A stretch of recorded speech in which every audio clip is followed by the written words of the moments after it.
Have you ever watched the Earth shrink until it was nothing more than a blue marble you could hide behind your thumb? For the crew of Apollo 13, that marble was their only hope. They were stranded in the void, drifting in a ship that was slowly freezing, breathing air that was slowly running out. Tonight, we will join them in the darkness. We will float with them through the cold, mechanical silence and witness the most quiet miracle in the history of spaceflight. Our journey begins on the ground. The Houston Mission Control Center, deep into the night of April 13, 1970, was a sanctuary of soft green light.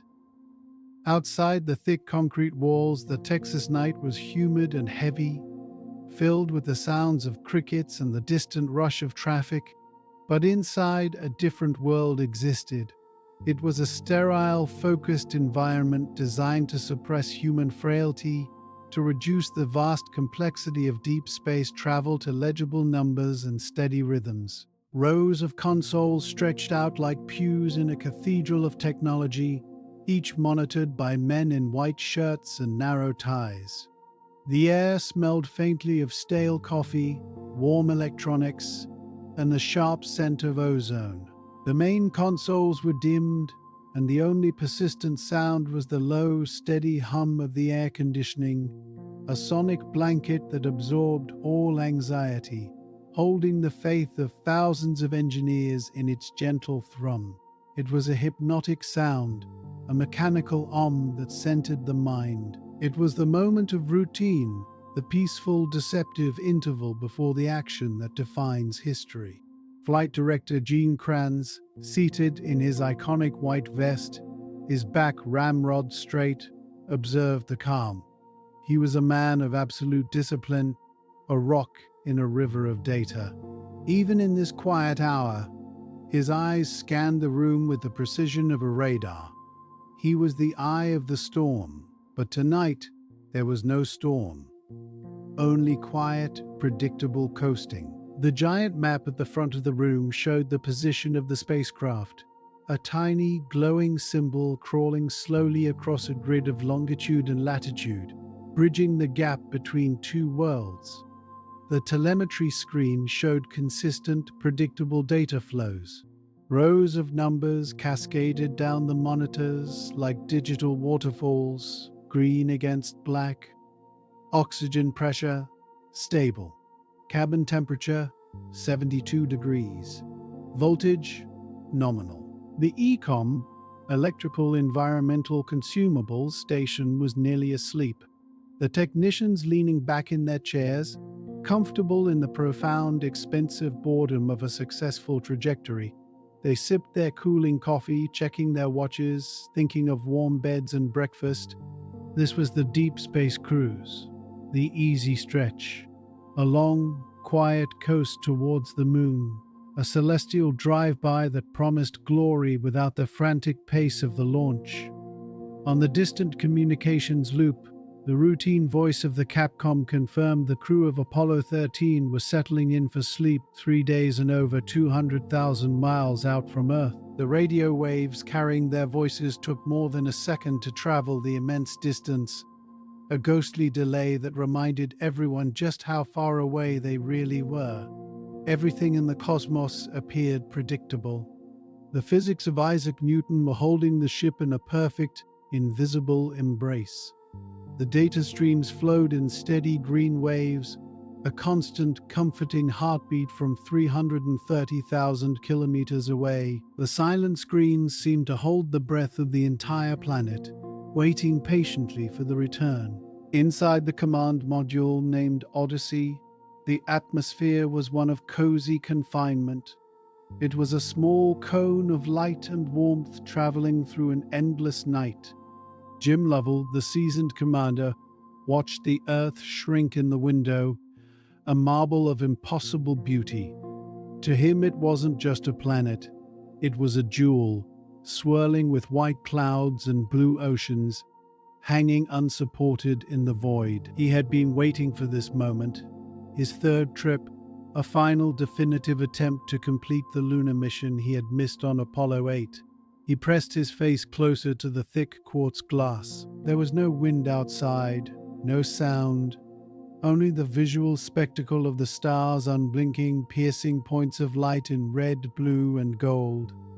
He signed off to Houston, promising to see them in the morning. His voice was calm, the voice of a man who felt at home in the void. "Good night, Houston," he said, the words carrying a sense of closure for the day. The cabin was settled into the quiet rhythm of systems functioning flawlessly. The instrument panels glowed with a soft bioluminescent aura. Small fans whirred, circulating the air, preventing pockets of carbon dioxide from forming around their sleeping heads.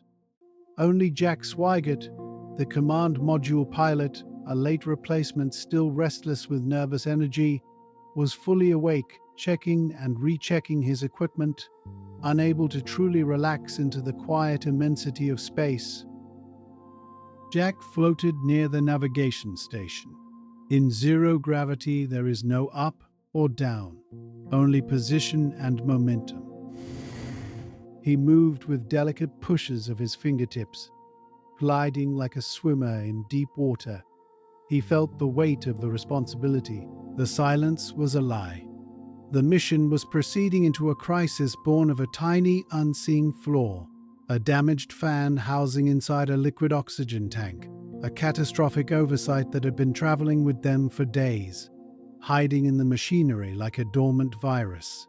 The atmosphere of calm was merely the prelude to the most terrifying silence of all. The silence was first broken not by an alarm, but by a request for a routine procedure. The voice from Earth crackled in their headsets, casual and professional. Houston asked the crew to stir the hydrogen and oxygen cryotanks, a standard mundane check designed to give better pressure readings before they slept. It was a chore, like taking out the trash or checking the thermostat. Jack Swigert, glad for the task, glad to have something to do with his hands. "Okay, Houston, we'll handle that," he might have thought. He flipped the switch labeled H2 and O2 fans. The sound that followed defied the blackness of space. A single sharp crackle like a small, unexpected thunderclap in the void. It wasn't a roar, for there is no air to carry a roar. It was not a violent, sudden explosion in the cinematic sense, but a deep, structural thud. A sound of internal rupture that vibrated through the entire command module structure. It felt as if a giant hammer had struck the side of their aluminum shell. The walls shuddered. The spacecraft, which had been spinning in a gentle barbecue roll motion to distribute heat, wobbled violently. It was an organic, terrifying sound that should not exist in vacuum. Jim was instantly awake, his senses overriding the fatigue, his military instincts snapping into place. Fred Haise, the lunar module pilot, jolted from his sleep in the tunnel connecting the two ships. His eyes went wide. In the weightless environment, his body floated free, untethered, drifting into the center of the cabin. Confusion reigned for only a moment before the data confirmed disaster.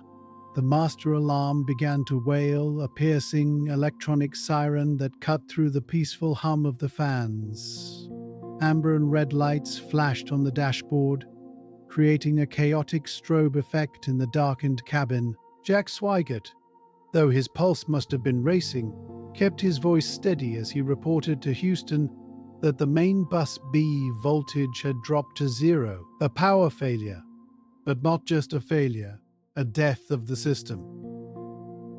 Jim Lovell unbuckled and floated across the cabin to the side hatch window. He needed to see. He needed to understand what the sensors were screaming about. He looked out the porthole, seeking visual confirmation of the impossible. What he saw stopped his heart for a beat. Against the perfect black velvet of space, a thick, white, gaseous plume was spraying out into the void.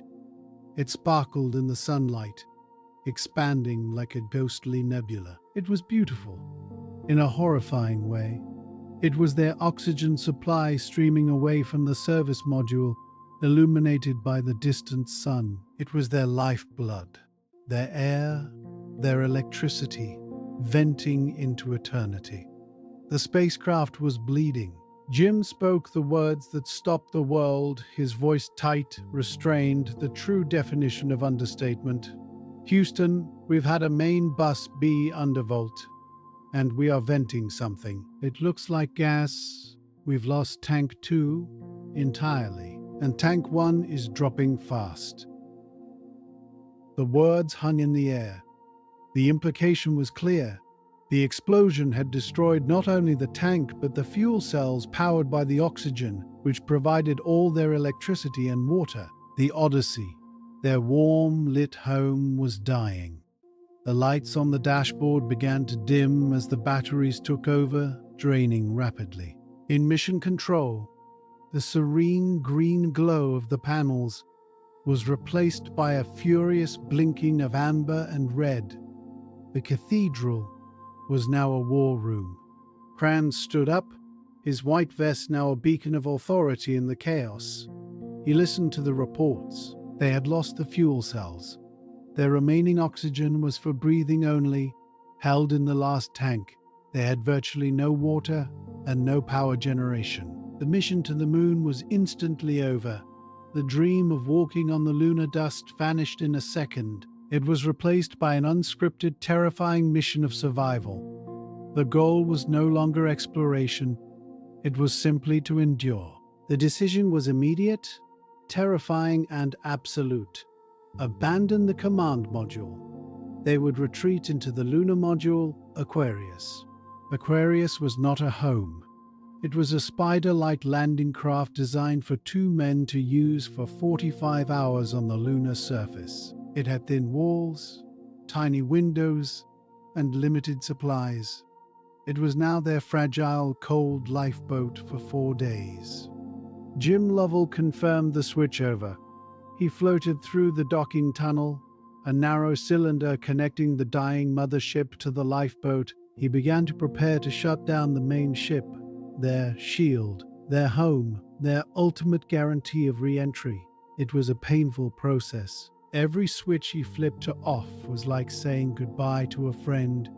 He plunged the Odyssey into the irreversible silence of darkness. The command module was now a cold, dead mass of sophisticated electronics, drifting alongside them like a corpse. The survival of 3 men was entrusted to a temporary dwelling meant for 2. The command module, Odyssey, was stripped of power and heat, becoming a cold, dead shell, its batteries saved for the final, desperate re-entry attempt. The crew, now cramped inside the lunar module, faced their first enemy, the structural cold. As they sealed themselves into Aquarius, the environment changed. The hum of the command module was gone, replaced by the higher-pitched, tinny whine of the lunar module's smaller fans. And then, the temperature began to drop. Without the heat from the electronics and the sun-facing rotation, the temperature inside Aquarius began to fall steadily, dropping toward the freezing point. Every amp of battery power had to be conserved. They turned off the guidance computer. They turned off the panel lights. They turned off the heater. The spacecraft turned into a high-altitude refrigerator. The cold was not just air. It was structural, penetrating. It radiated from the aluminum walls. Water condensed on the cold metal walls, forming a thick, silent layer of frost near the windows. Tiny globules of water, weightless and spherical, floated through the cabin like icy jellyfish. Every exhalation created a tiny, ephemeral cloud of mist that lingered in front of their faces. The men were layered in flight suits and thin thermal blankets, but the cold was a constant, physical drain. It seeped into their boots, into their gloves. It made their movements stiff. Fred Haise's voice was already rough, struggling with a creeping fever brought on by the stress and the debilitating cold. He floated in the corner, shivering, his arms wrapped around his chest to conserve body heat. Jim knew they had to endure it. He watched the thermometer. The temperature would drop below 5 degrees Celsius. Every degree sacrificed was a vital fraction of power saved for the radio and the scrubbers. The stark choice was hypothermia or total power failure. The psychological toll of living in a state of suspended animation, huddled in the damp darkness, began to wear down their discipline and their focus. They were isolated, riding a ship on pure momentum, falling through the infinite dark. Back in Houston, Flight Director Glyn Lunny fought a brutal war against the clock and orbital geometry. The team on the ground worked feverishly, slide rules and pencils flying across paper. They had to calculate a burn. The tiny LM descent engine, the engine meant to gently lower them to the moon, had to be used to make a critical course correction, to slingshot them perfectly around the moon and fling them back toward Earth. This free return trajectory had no margin for error. If the trajectory was slightly off, they would either burn up in the atmosphere at too steep an angle or skip off it like a stone on a pond, lost forever in deep space. They were floating through the blackness with inertia, not power. The sheer magnitude of their isolation, swinging around the far side of the moon, cut off from all communication, was a test of will. As they passed behind the moon, the radio signal from Earth was blocked. Static filled their headsets. For 45 minutes, they were the loneliest humans who had ever lived. Below them, the gray, cratered surface of the moon rolled by silent, ancient, indifferent to their plight. They saw the mountains and the mares, the places they were supposed to land, now just scenery on a detour from death. The journey became a study in patience, a long, quiet wait for the mechanical universe to obey their desperate manual inputs. The silence in the cabin was heavy, broken only by the chattering of their teeth and the occasional burst of static. As the cold settled in, a secondary, equally dangerous crisis emerged: dehydration. The water supply, typically a byproduct of the command module's fuel cells, was now almost non-existent. The small supply in the lunar module was critically needed for two purposes: cooling the delicate equipment and providing drinking water for the crew. It was a cruel irony. The machines needed the water more than the men did. If the equipment overheated, the LM would fail and they would die. The engineers in Houston made a painful calculation. They had to severely ration the drinking water, limiting consumption to the bare minimum, just a few sips every 4 hours. It was a decision that meant risking severe dehydration, kidney stones, and total mental exhaustion. The men became physically and mentally slow. Their mouths were dry, their tongues swollen, their lips cracked, bleeding slightly in the dry air. Their focus dulled. In the cramped, freezing, damp confines of Aquarius, they were deteriorating, their efficiency dropping with every painful hour. They were starving themselves of water to keep their electronics alive.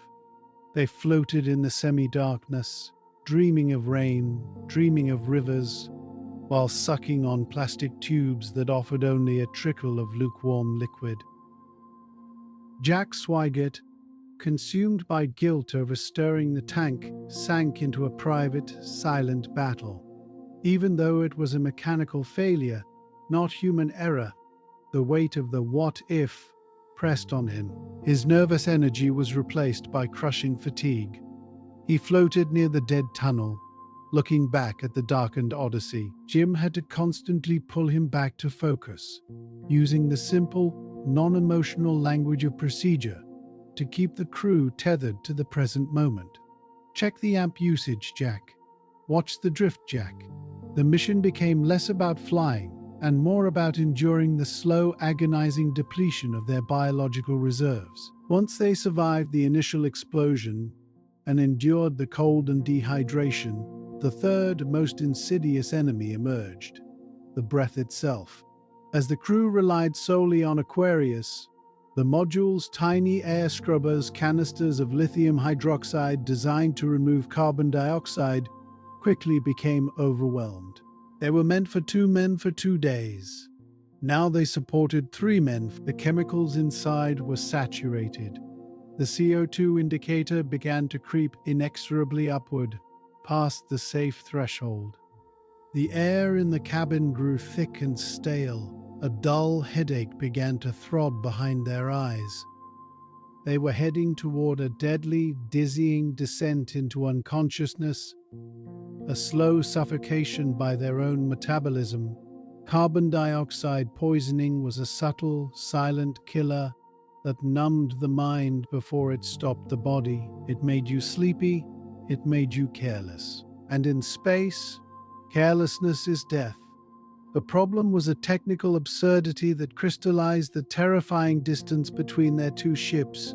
The square CO2 filters from the command module were plentiful, stacked in storage, but useless. They did not fit the round sockets of the lunar module's life support system. It was a deadly problem of incompatible shapes. A square peg for a round hole, literally.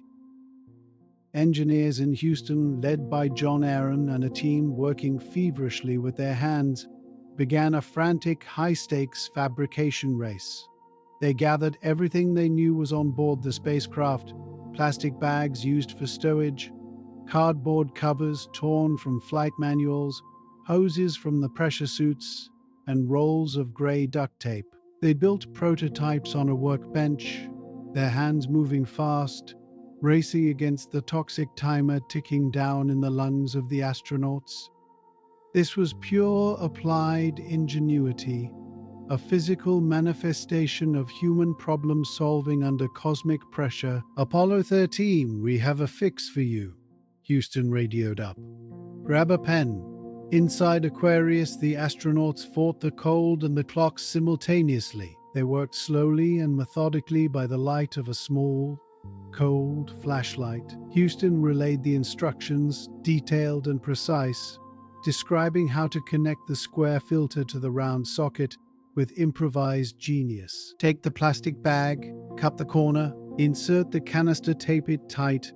They were binding plastic to cardboard taken from the flight manual covers, sealing the edges with strips of tape.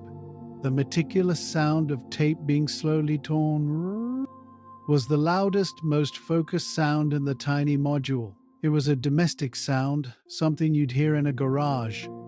But here it was the sound of salvation. Jim reminded Fred and Jack that their lives depended on this fragile tape holding the seal. There could be no leaks. It looked, as Fred noted, like a bizarre mailbox, a piece of cosmic junk art, a clumsy contraption of gray tape and plastic, but they plugged it into the fan system.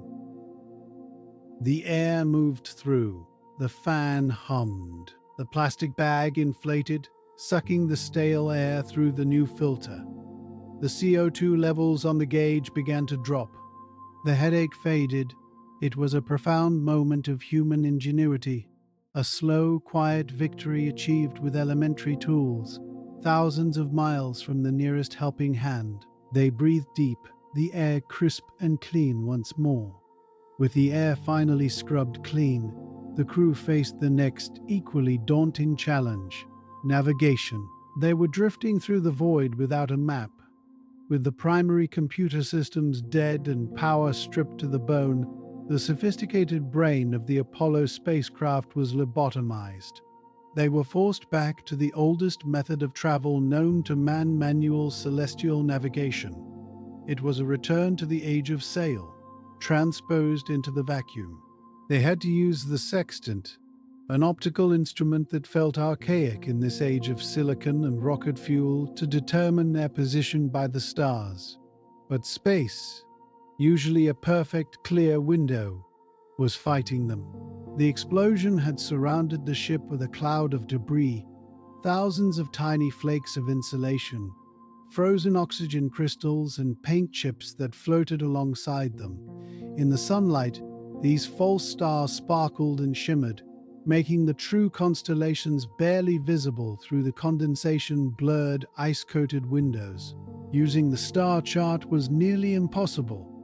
The fog created by their own breath and the moisture clinging to the metal formed a thick, almost impenetrable layer of frost on the glass. Every time they tried to look out, they saw only the nebulous glow of their own. They were forced to use the Earth itself as their single, most reliable landmark. It was the only light bright enough to pierce the frost. Jim and Jack had to manually point the crosshairs of the sextant directly at the edge of the planet, the Terminator line, where day meets night, trusting their exhausted sight over dead electronics. They maneuvered the entire stack of spacecraft by hand, tilting the world until the crescent Earth sat perfectly in the window. It was a silent, beautiful act of faith in ancient principles of celestial seafaring, transposed into the vacuum, a moment where human instinct superseded machine precision. Even after successfully rounding the moon and beginning the long fall back to Earth, gravity demanded precise correction. The physics of the return were unforgiving. If they hit the atmosphere too shallow, they would skip off into deep space forever. Too steep, and they would burn. The moment arrived for the mid-course correction burn. The small, battered descent engine of the lunar module, the engine designed to gently hover over the lunar dust, had to fire with absolute precision to adjust their trajectory into the Earth's narrow atmospheric re-entry corridor. The engine was rated for a soft lunar landing, not for high-precision deep space maneuvers with a dead command module attached to its nose. It was a staggering risk. The ship was unbalanced, heavy, and awkward. Jim took the manual controls. He stood in the freezing darkness, his hand on the throttle, his eyes locked on the stopwatch. 10 seconds, Jack counted down. The tension in the cabin was a physical weight, heavier than gravity. Burn. When the engine roared to life, it was a controlled, violent shudder that rattled the teeth of the exhausted crew. It was not the smooth acceleration of a car. It was raw, unbridled energy released from their tiny arc. The metal groaned under the stress. The flame erupted silently in the vacuum, pushing them, pressing them into the floor plates. It was a reminder of the power they were riding. But the burn was perfect. The timing was exact to the fraction of a second. The engine cut on. Silence returned instantly. The vibration stopped. The correction was successful. They were on the path home, falling down the gravity, but they had survived only the physical challenges. The psychological nightmare was still unfolding. The rescue of their bodies led to the deep exhaustion of their minds. The next 2 days were a long, quiet, debilitating drift. It was a time of waiting, a purgatory between the moon and the Earth. The psychological strain created by the extreme cold, the thirst, and the constant crushing requirement to conserve every joule of energy created an atmosphere where the smallest sounds took on menacing significance. The creak of a panel, the hiss of a valve, every noise was analyzed for danger. The temperature inside Aquarius stabilized near the critical point, hovering just above freezing. But the moisture condensing on the walls made the air heavy and clammy. It wasn't a dry cold. It was a wet, soaking chill. The confined space smelled of dampness, stale human sweat, wet wool and metallic cold. It was the smell of a submarine that had been submerged too long. The crew lived in semi-darkness, as nearly all panel lights were extinguished to save power. They were shadows floating in a tin can. Sleep became a desperate illusion. They slept only in miserable, shivering fits, layered in 6 blankets, drifting in the zero-gravity darkness, constantly jolted awake by the cold and nervous exhaustion. Every movement demanded incredible effort. To move a hand felt like lifting a weight. Jim Lovell, the commander, became a silent warden, his sole purpose to enforce discipline. He was as exhausted as his crew, his eyes red-rimmed and heavy, but his will would not allow him to collapse. He watched the gauges. He watched his men. Fred Haise was now seriously ill. The freezing temperatures, Severe dehydration and relentless stress led to a severe urinary tract infection and a high fever. He shivered constantly, his body shaking the hammock he drifted in. He was pale, his skin translucent in the dim light, and sometimes delirious, a double burden in the tiny confines of Aquarius. He dreamed of hot bars and the Florida sun, only to wake up to the frost on the wall. Jack Swigert was enduring a private, internal drama. As the late entry command module pilot, he felt alienated, a guest in a disaster, and his accidental flip of the stir switch, the likely precursor to the explosion, though not his fault, hung over him like a crushing weight of guilt. He replayed the moment 1,000 times in the silence. He worked with mechanical precision, checking and rechecking the checklists, but his eyes betrayed a deep, exhausting self-recrimination. The tension between them was not explosive. It was viscous, like the cold air.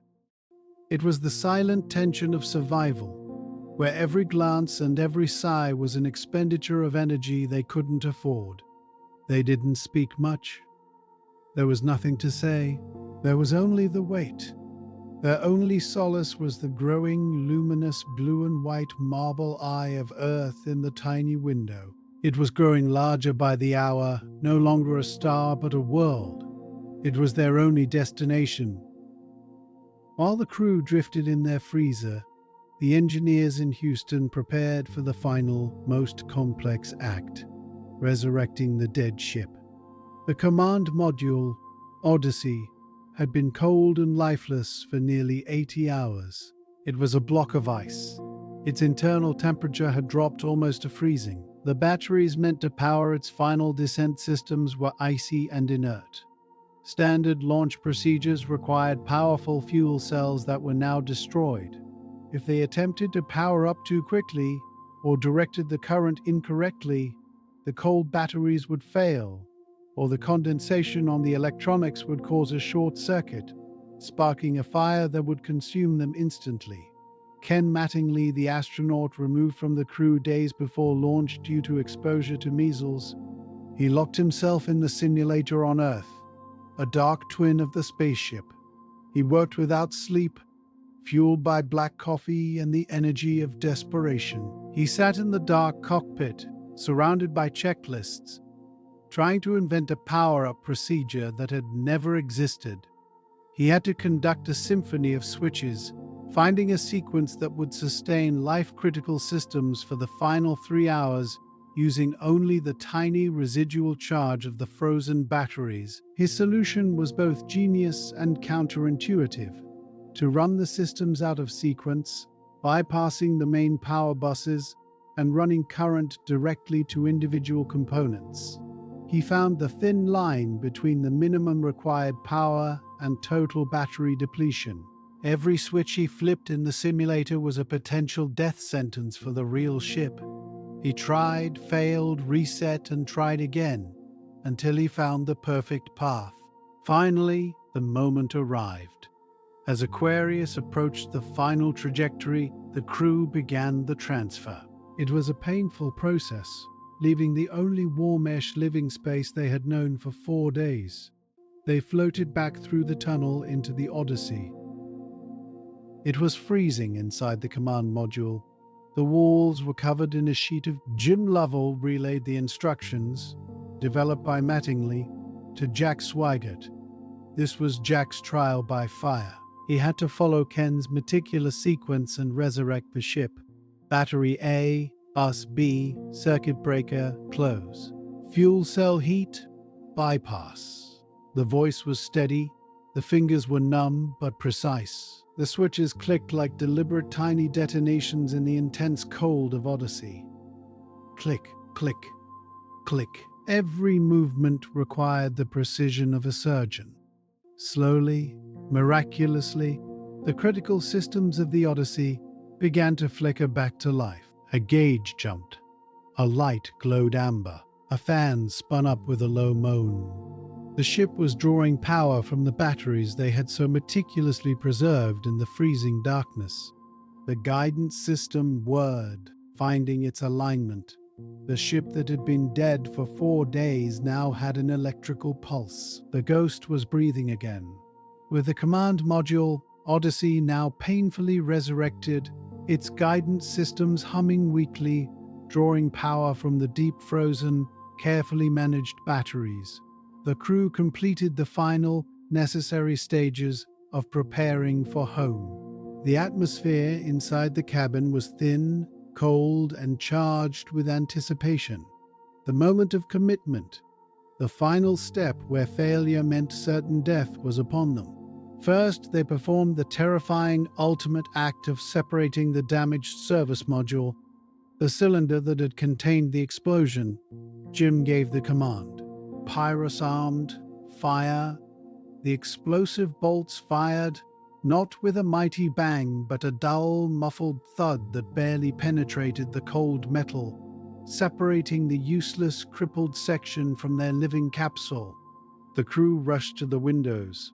As the ruined module drifted away, rotating slowly in the void, Jim, Fred, and Jack saw the full, shocking extent of the damage for the first time. Gasps filled the cabin. "Look at that," Jim whispered. The entire side panel of the service module was gone, ripped away by the force of the explosion.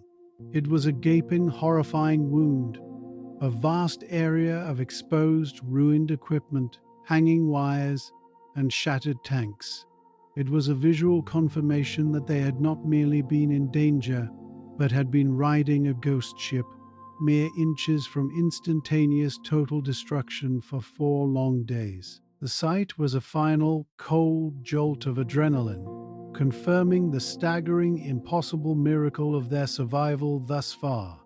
Then, they performed the final, emotional jettison of the lunar module, Aquarius. She was their loyal, battered servant. She had provided air, light, power, and propulsion for the bulk of their journey. She was their cold, damp sanctuary, and now her purpose was complete. She could not enter the atmosphere. She had no heat shield. "Farewell, Aquarius," the Capcom said from Houston. Aquarius was cast off. The clamps released. A small burst of air pushed her away. She drifted into the black, a gold and black spider sent on a fiery, destructive trajectory into the atmosphere. A loyal vessel given a necessary, final farewell. Fred Haise, whose life she had sustained through the darkest hours, pressed his face to the porthole and whispered a quiet gratitude to the small, angular ship as it receded into the endless black. The crew was now truly alone, cramped back inside the command module, cold, exhausted, but pointed directly home. They were reliant only on the thin aluminum shell, the heat shield on their back, and the carefully nurtured charge of their final batteries.